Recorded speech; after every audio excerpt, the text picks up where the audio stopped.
Hello everyone, this is Cody with Basecamp Trading. Just wanted to make a video to go over a market I'm watching here in XLE, which is the energy sector of the S&P 500. Currently, we are trying to take out this descending trend line here across the highs on the weekly chart. We took it out last week, so we have made a higher high above that.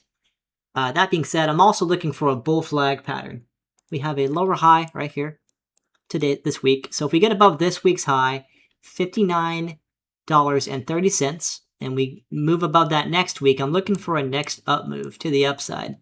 We have a little bit of bullish momentum right here, and the next resistance will be up here at about $62 area.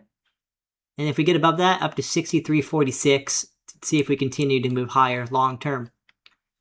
But that's the market I'm watching for a potential move next week, and a little bit past that if it keeps moving.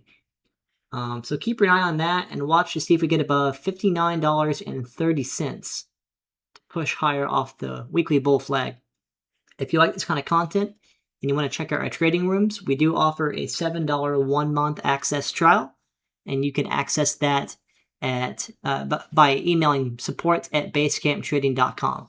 But thank you and have a nice day.